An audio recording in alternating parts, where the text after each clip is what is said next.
Olá, seja bem-vindo novamente, tudo bem? Nós vamos fazer hoje, então, falar na aula 4 de Logística, o tema é Gestão de Compras e Reposição de Estoques, parte 1. Nós dividimos essa aula em duas partes, em função da sua característica e quantidade de conteúdo a ser aplicado. Uma das questões, então, para a gente relembrar, é olhando, então, a nossa distribuição. Nós estamos estabelecendo um critério de enxergar objetivos do cliente, atendimento dele, olhamos a estratégia de transporte, olhamos a estratégia de localização, tanto a lógica dos pontos de atendimento vinculado a uma distribuição que eu vou fazer, como a lógica da armazenagem, que foi o último ponto nosso abordado em aula. E agora nós vamos falar um pouco sobre a estratégia de estoque. Qual é a estratégia de estoque? O que significa gerenciar essa política de reposição? Dentro dessas características, uma das questões importantes das questões de estoques é comprar esse estoque. Como é que você estabelece a lógica de compras? A lógica de compras está em função da relação da empresa com os seus fornecedores. Então, algumas características muito típicas de compradores na relação do abastecimento estão fundamentadas e, de uma certa forma, já são presentes em vários tipos de conceitos e aplicações reais. Uma das formas bastante interessante é a definição de compra, né? O que é definição de compra? Compra é uma atividade de trabalho. Essa atividade de trabalho está vinculada a uma área a ser integrada, ou seja, um comprador tem um poder de influência e decisão muito grande dentro de uma organização em função das negociações que ele faz com os seus fornecedores, com o mercado em si. E, ao mesmo tempo, ela tem que ser olhada como uma área competitiva, estrategicamente falando. Uma das questões básicas, então, da missão de compras é essa, né? Assegurar que os seus produtos, matérias-primas, qualquer tipo de material que vai ser colocado na empresa, estejam adequadamente colocados no momento certo, ao preço certo, no lugar certo, na qualidade certa, na quantidade certa, que é praticamente também a responsabilidade da logística como um todo. Então, observem que o comprador ele tem grande responsabilidade sobre o processo de decisão da logística. E a questão básica é: compradores normalmente negociam muito bem, né, e negociam muito essa característica do preço. Também deve estar estabelecido uma atenção ao cumprimento da especificação. Muitas vezes o comprador não tem a definição técnica da especificação do material, mas ele vai ter que seguir o que foi colocado por alguém que tenha determinado. Normalmente é o usuário, aquele que vai consumir aquela matéria, o material que está sendo adquirido por ele. E também ele tem que estar atento ao serviço, ou seja, a promessa do fornecedor em entregar, a promessa do fornecedor em estabelecer e cumprir prazos e a quantidade combinada eventualmente nesses contratos.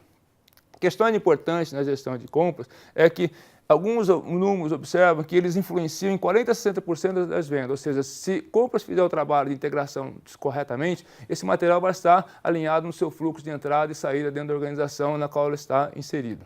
Bom, uma das questões, muitas vezes, determinada, qual é a atividade de compras? Compras tem um conjunto de questões relacionadas. O que se destaca mais é seleção, normalmente, quantificação, pré-contato com fornecedores, né, avaliação inicial de fornecedores, negociação de contratos, comparação de preço, qualidade de serviço. Ele faz todo o processo mercadológico de relação, né, trabalha com opções de fontes, né, trabalha com a lógica do tempo de compras e a condição de venda. Ou seja, normalmente, isso aqui está muito fundamentado na sua percepção e ali você tem um conjunto de apoios que ajudam essa orientação, essa definição do resultado, né? Então você tem ali o valor recebido, a qualidade da entrada, a previsão de preço, normalmente a negociação, e aí ele especifica também a forma como mercadorias são recebidas. É muito importante o comprador entender que ele precisa ter a lógica de como funciona a sua empresa, a lógica de como funciona o seu fornecedor na hora da troca desse material. Porque às vezes você define um tipo de transporte que a hora que chega na sua empresa, você não tem condições, equipamentos para poder descarregar esse material que você recebeu do seu fornecedor. A questão é, então, quando eu vou estabelecer uma lógica de definição, qual é a melhor estratégia? Trabalhar com o que chamam de single sourcing, ou seja, fornecedor único, ou trabalhar com a lógica de multiple sourcing, ou seja, trabalhar com a lógica de muitos fornecedores. Existem algumas questões que são potencialmente influenciadas, né? Por exemplo, o conjunto de escala e risco, o conjunto de parceria e competição, otimização logística e flexibilidade, e dependência e fragilidade. Ou seja, a ideia básica é que, normalmente, quando você trabalha com multifornecedores, você tem aquela opção de que você está negociando cada hora com eles e você tem uma lógica de percepção e de competitividade a ser estimulada. Em compensação, quando você tem um fornecedor único, você tem uma fidelidade provavelmente maior. O seu fornecedor provavelmente vai se dedicar mais a você, a não ser que ele vai ter uma lógica do poder de barganha. Você, para a carteira de pedido dele, não significa muita coisa. Então, aí você tem que analisar alguns pontos diferenciados. O que a gente observa, normalmente, então, quando você tem um single source, ou seja, fornecedor único, toda negociação com relação a técnicas, né, trabalhar com, por exemplo, Lean Manufacturing, ou seja, produção enxuta, né, trabalhar com modelos de Kanban, trabalhar com modelos de tecnologias que permitem gerenciados integral entre esses dois fornecedores, você consegue trabalhar melhor quando esse fornecedor é um parceiro, né? Quando você tem ele na sua forma de melhores relações e realmente vinculado às vezes por um contrato, vinculado às vezes por uma questão de oportunidade de mercado. Mas o que acontece? Se esse fornecedor resolver de repente mudar, né, ele perceber que você tem uma total dependência com ele, começar a fazer algum tipo de ação, pode ser que você tenha uma vulnerabilidade, né, em termos de fornecimento, falta de fornecimento, ou uma negociação de majoração de preço muito desagradável. Quando a gente olha o multifornecedor, você tem algumas questões importantes, que é essa lógica da competição, a lógica de maximizar, sempre tem a oportunidade de fazer uma oferta melhor. Então, cria-se, às vezes, uma imaginação de que o poder de barganha é maior aqui. Em compensação, né, o que você tem? Observando aqui um destaque muito grande, né? Há algumas desvantagens, principalmente no requisito de comunicação. Você vai ter que alinhar a comunicação, né? Muitas vezes o seu material é igual, de diferentes fornecedores, você tem que ter aqueles códigos que eu falei, que permitem você saber a origem entre eles. Você vai ter talvez uma dificuldade de obter economia de escala, porque como você não tem essa parceria, você não tem certeza se esse contrato vai ser de longo prazo, talvez ele não queira continuar com você, ou vai ficar desconfiado dessa continuidade. Então, é necessário trabalhar bastante nesse investimento, que são algumas desvantagens que podem ocorrer. Quando a gente vai trabalhar, então, olhando aquele exemplo que a gente viu antes já, né, comprando uma política de estoque uma única vez ou comprando em várias vezes, eu tenho, além de influência na armazenagem, eu tenho influência no meu gerenciamento sobre o estoque. Então, quais são as principais influências?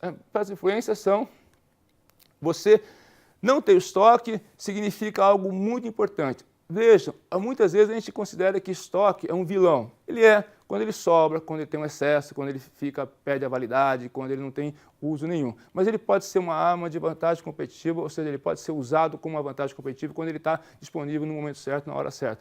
Uma das questões importantes também é que o estoque zero é uma filosofia muito interessante, mas normalmente na cadeia como um todo, você pegando o seu cliente, você como produtor, você como seus fornecedores, ele não está totalmente zerado. Por quê? Porque você tem aquela expectativa da repetição do produto. A não ser que seja um produto muito novo, uma característica de componentes muito novos, você pode ter um zero de disponibilidade desse tipo de componentes ao longo da cadeia. Mas normalmente você não tem esse estoque zero por toda a cadeia. Você pode ter eventualmente no produto mais caro, no produto acabado, como é uma característica tipicamente de análise. Mas quando você não tem estoque, teoricamente você está dizendo o seguinte para mim: eu sei minha demanda com exatidão, ninguém falha, eu tenho uma produção aqui, na hora que eu peço, eu me dá imediatamente e tenho um transporte confiável. Ou seja, manda vir, não vai ter problema de trânsito, não vai ter problema de atraso, não vai ter problema de falta de material, qualquer coisa assim. Então, é praticamente muito difícil você encontrar uma realidade como essa no seu dia a dia. É possível existir? É possível existir, mas não considero que isso seja uma coisa que predomina. Então, é importante entender que o estoque é uma presença que vai fazer parte do dia a dia de uma organização. E aí, o que são esses estoques? São, na verdade, recursos de material em sistema de transformação e deve ser temporário. Como eu disse, o estoque vira um vilão quando você não tem uso para ele, ele fica parado, ele fica obsoleto. A mesma coisa se você comprar determinada comida na sua casa e você nunca usar ela, né? Provavelmente ela vai estragar porque você acabou tendo outro tipo de opção. E essa comida estragada é um desperdício, é uma perda de dinheiro, uma perda de espaço e corre um risco de saúde naturalmente. Então, essa lógica do estoque é importante entender, porque ela acaba ajudando em algumas coisas. Então, olhando alguns benefícios, né, para o estoque, a gente consegue imaginar algumas características importantes, né, como a estabilidade da demanda, melhorar a coordenação de oferta, redução de custo total, quando a gente fala naquele custo grande de armazenagem. Mas, logicamente, quando você tem manutenção de estoque, você vai requerer aquela área de armazenagem, que a gente já discutiu, e você também vai requerer um manuseio desse material. Ou seja, dentro da área de armazenagem, você vai ter que ter uma forma de movimentá-lo, tanto para receber, para guardar, para depois expedir, para fazer preparação, com o picking, para fazer separação, o sorte, e assim sucessivamente. Então, quando eu olho o estoque, eu também tenho que lembrar daquela questão que a gente colocou na primeira aula, né? Meu sistema de empurrar, meu sistema de puxar. Na aula passada a gente falou isso, né? No make to stock, no make to order, que é a relação que eu tenho da forma de demanda vinculada no processo produtivo e, logicamente, isso afeta a minha política de estoque, né? Principalmente quando eu considero isso dentro da cadeia. Uma das questões bastante interessantes no gerenciamento de estoque é olhar a lógica dos custos que compõem esse estoque. Olhando esse gráfico de quantidade por custos relativo ao estoque total, nós observamos que tem uma curva diretamente proporcional, ou seja, cada vez que eu coloco o material no meu armazém, ou eu desejo ter esse material comigo, eu tenho um custo de manutenção diretamente proporcional. Em compensação, eu tenho um custo inversamente proporcional, que é o custo de obtenção, que é o custo de ter o pedido. Ele está baseado em cima de eu trazer poucas quantidades ou trazer muita quantidade. E aí, a somatória desse custo, dos dois custos, gera o custo total, onde, naquele ponto que existe a menor combinação, onde os dois custos se igualam, no ponto de flexão, teoricamente é o menor custo, e nesse momento eu formo o famoso lote econômico ou a quantidade de estoque desejada para ser adquirida. Quando eu observo essa relação, eu tenho dois tipos de modelos de reposição. O que eu vou chamar de reposição contínua, que é aquela que o tempo vai variando e eu vou comprando de acordo com uma necessidade normalmente vinculada a um ponto de reposição. Mas eu não tenho um tempo fixo para comprar. Normalmente o gatilho é feito em função de um determinado ponto de reposição e a quantidade de lote que eu coloco, normalmente ela é fixa, de um tamanho padronizado. Em compensação, eu tenho outro modelo de reposição periódica, que é o modelo inverso, ou seja, eu tenho um tempo fixo de verificação do estoque e, ao mesmo tempo, tenho uma quantidade variável. O tempo de reposição periódica é mais ou menos como se tivesse uma gôndola no supermercado, colocasse 10 unidades de 3 diferentes tipos de chocolate, por exemplo, e fosse repondo de hora em hora de acordo com as vendas. Então, imaginando que o chocolate 1 se vendeu 5, você repõe 5, o chocolate 2 vendeu 10, você coloca os 10, o chocolate 3 vendeu 2 e você coloca 2. Você volta daqui a uma hora, o chocolate 1 vendeu 5, novamente você coloca 5, mas o chocolate 2 vendeu somente 2, você coloca 2, e o chocolate 3 vendeu 7, você coloca 7. Então, essa variação de reposição periódica é normalmente vinculada a um tamanho de lote variável e a um tempo de reposição mais fixo. Quando a gente observa, então, a curva do estoque, ao longo de um momento, eu tenho uma demanda sendo realizada, meu estoque está aqui, aí eu faço a reposição, aí eu faço a demanda novamente, aí eu tenho a reposição, e assim eu vou acompanhando a demanda com reposição continuamente. Esse é o famoso gráfico dente de serra, porque ele lembra uma serra que tem um comportamento. Normalmente o estoque na vida real não é assim, ele tem uma característica diferenciada porque ele tem oscilações em função das demandas que vão variando conforme a gente viu em função de tipo de mercado. Eu vou ao mercado direto ou eu vou ao mercado indireto. E aí, a lógica quando eu pego esse material é estabelecer que eu tenho um lead time de reposição dele. Que momento que eu dou esse lead time? Então, esse lead time se dá no momento que a gente fala negociação, ou com a fábrica que vai mandar o material para você, ou você vai pedir uma ordem de produção, então você pede uma ordem de produção para ele, você pede uma mensagem de venda, ou você faz um pedido de compras ao seu fornecedor, e a partir desse momento que você define esse ponto, nós vamos chamar esse ponto de reposição. Então, esse é o gatilho que você dispara, o seu sistema pode disparar, e então, lá, está na hora de fazer um pedido, está na hora de fazer uma solicitação de material. Se a gente considerar, então, o tamanho do lote, esse lote de ressuprimento ele vai naquela quantidade fixa que a gente falou, que normalmente é o modelo de reposição contínua.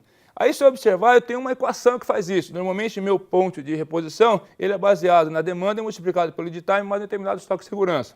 Se eu considerar, por exemplo, esse exemplo, uma demanda de 150 unidades por semana, um lead time de 2 semanas, um estoque de segurança de 100 unidades e um período de 30 dias, ou seja, isso acontece em um mês, o que acontece? Eu vou calcular esse ponto de reposição e vou ter, provavelmente eu vou ter uma necessidade de repor esse material com 400 unidades, ou seja, quando o meu estoque baixar para 400 unidades, eu vou ter que mandar fazer uma compra desse pedido. Logicamente, se eu imaginar que o meu tamanho de lote vai ser para atender o mês inteiro, e aí eu tenho 150 unidades por semana, eu vou colocar, então, um tamanho de lote de 600 unidades. Qual seria o meu estoque máximo? Vai ser o que eu vou comprar, mais o meu estoque de segurança, que eu estou dizendo que é de 100 unidades. Então, o máximo que eu vou ter aqui em cima são 700 unidades dentro do período de 30 dias. Então, essa é a lógica de trabalhar com o modelo de reposição contínua. Estabelecer onde eu vou trabalhar a minha reposição em função do meu lead time de reabastecimento, em função do comportamento da minha demanda e em função de manter um estoque mínimo lá dentro, como é o meu estoque de segurança. Se eu considerar um modelo de reposição periódica, o que muda é que, ao invés de eu trabalhar com pontos de reposição, eu trabalho com o que nós vamos chamar de estoque máximo. E, ao mesmo tempo, como eu disse, eu tenho um período de revisão que faz com que eu vou periodicamente fazer a verificação do meu material. Não quer dizer que o meu lead time está, dentro desse período, está fora ou dentro desse período de reposição. Ou seja, o meu lead time ele está em função da minha fonte de abastecimento, seja minha fábrica ou seja meu fornecedor. E o meu período de reposição está em função daquilo que eu vou chamar como o meu período de verificação se precisa do material. Então, o que eu vou fazer? O meu estoque máximo ele vai ser o quê? A demanda mais a combinação da somatória do período de reposição com o lead time mais o estoque de segurança. Significa que o meu estoque máximo, ele na verdade é quanto que eu tenho que manter em função dessas minhas reposições ao longo desse período que eu vou trabalhando ou vou acompanhando minha flutuação. Logicamente, eu tenho aqui, né, o lote econômico como uma definição. O que é esse lote econômico? Então, o lote econômico, ele se aplica tanto na relação de abastecimento quanto na relação de manufatura quanto de estoque, permitindo que eu faça uma relação de custos combinado. O que é essa relação de custos combinado? Essa relação de custo combinado é uma suposição de você ter dois custos presentes. Na verdade, você tem um custo fixo, aquele custo de você de fazer o pedido de suprimento, é aquele custo que normalmente a gente tem inversamente proporcional, porque eu vou ter aquele custo presente e de acordo com a eficiência, por exemplo, é um custo de setup, porque quanto mais eu faço naquele setup, quanto menor eu gasto no setup, menor esse custo fica transferido para o produto, eu fico rateando ele entre produtos. Também é o custo do modal de transporte. Se eu pego um veículo que tem 10 toneladas e vou levar só 500 quilos, né, eu vou pagar por aquele veículo equivalente a carregar 10 toneladas e poder ter levado 500 quilos numa forma diferente, né? ou talvez de outra opção. Então, a combinação do custo fixo de fazer um pedido com custo unitário de estocagem faz com que eu gere essa combinação lote econômica. E, logicamente, quando eu vou trabalhar, o meu custo de armazenagem, o que é? É meu custo do estoque de manutenção dele multiplicado pelo meu saldo médio. Por conotação matemática, o estoque médio para nós significa na simbologia Q sobre 2, ou seja, é metade do meu estoque mantido em determinado período.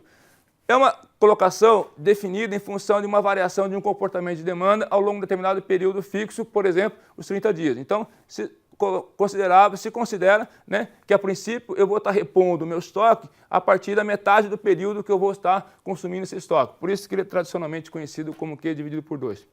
Logicamente, o meu custo de pedido vai ser esse custo fixo multiplicado pelo número de vezes que eu vou fazer pedido. Como é que eu sei o número de vezes que eu vou fazer pedido? Eu vou pegar minha demanda anual e dividir pela quantidade que eu estou adquirindo. Então, a combinação da soma do custo de armazenagem com o custo de pedido vai me fazer ter o custo total. E como é que eu faço isso aí? Voltando aqui no nosso gráfico, né? Então, eu tenho o custo de armazenagem ou manutenção do estoque, que é aquele diretamente proporcional, e tenho o custo de pedido ou obtenção de transporte, aquele que é inversamente proporcional. Logicamente, a minha soma desses dois custos é meu custo total e o menor momento é aquilo que eu vou chamar do meu lote econômico. Quando eu olho isso em termos de modelos matemáticos, em termos de equações, né, eu considero, então, nessa relação, que o meu ponto de inflexão, esse ponto do lote econômico, tem que ser quando o meu custo do pedido for igual ao meu custo de armazenagem. Logicamente, quando eu vou trabalhar na combinação desses dois custos, como é que eu calculo o meu lote econômico, o meu Q, né, minha quantidade? Ele vai ser pela multiplicação de 2 vezes a demanda anual, multiplicada por esse custo fixo e dividido pelo meu custo de armazenagem. Logicamente, quando eu trabalho com revisão periódica, né, a minha relação entre o período de avaliação vai ser o meu tamanho de lote dividido pela minha demanda, ou seja, eu faço o inverso da relação da minha necessidade de fazer o período que eu vou determinar para poder fazer aquela verificação. Então, esta substituição do meu custo de estoque vai ser equivalente ao quê? A um custo que eu vou pagar do item, o preço de aquisição, né, que eu vou ter do meu fornecedor, e a multiplicação de uma taxa de manutenção desse item no estoque. É tipicamente usual você trabalhar com algumas taxas equivalentes a 25% a 30%, é o que você observa muito nos livros didáticos, por uma questão também de observação de algum tipo de experiência que você tem. Mas normalmente as empresas podem também fazer esse levantamento desse custo através do seu modo de controle, né? Como o pessoal diz, controladoria de fábrica, que permite você ter um custo melhor apurado sobre essa manutenção do seu armazém. Então, quando eu olho essa dimensão, né, do meu estoque de suprimento, o que vai ser meu custo total? Vai ser efetivamente a soma do meu custo de pedido mais o meu custo de armazenagem. Vamos então ver um exemplo, né? Uma clínica de oftalmologia opera 52 semanas por ano, 6 dias por semana e um sistema de pontos de reposição. Compra lentes de contato descartáveis por R$ 12,00 o par e ele tem as seguintes informações: a demanda é 90 pares por semana, o custo de pedir é 50 por pedido, o custo anual de estocar é 27% do custo do item, o nível de serviço é 80%, o lead time é de 3 semanas, o desvio da demanda semanal é por 15 pares. E qual é o lote econômico de compras? Então, substituindo os dados do exemplo, nós temos o lote econômico calculado com 394,96 unidades. Como a gente não tem unidade quebrada, a gente vai arredondar para 395 unidades. E aí eu tenho o meu custo de armazenagem, calculado em R$ 639,90, e meu custo do pedido em R$ 639,80. Observe que eles estão com pequena diferença, provavelmente pelo arredondamento, mas a ideia é que esses dois custos precisam ser iguais. E aí, qual é o meu custo total? Meu custo total é a soma desses dois custos. Para você entender melhor, vamos colocar uma relação desse custo numa tabela. Vamos pegar o mesmo problema.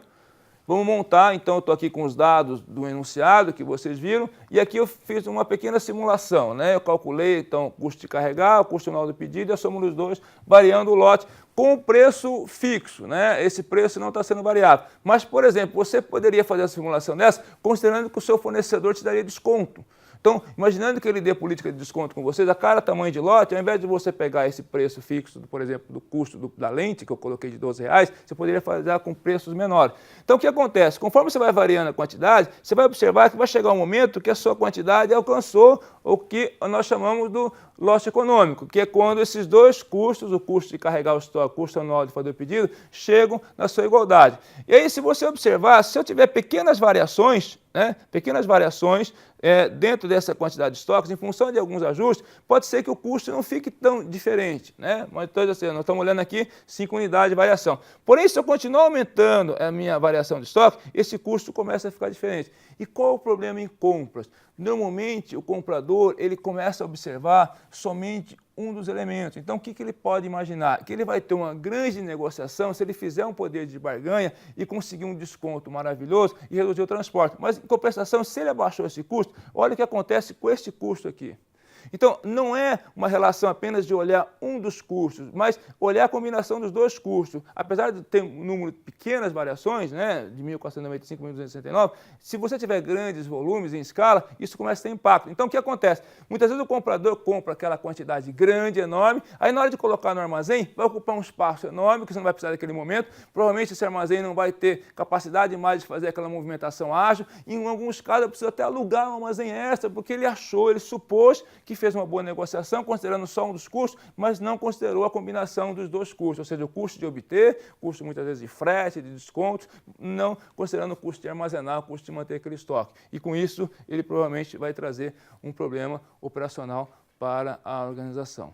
Ok? Bom, a gente então fica por aqui nesse contexto. Na outra aula nós vamos continuar sobre estoque, falando um pouquinho mais sobre estoque de segurança e sobre a variabilidade da demanda. Muito obrigado pela tua atenção e até o próximo encontro.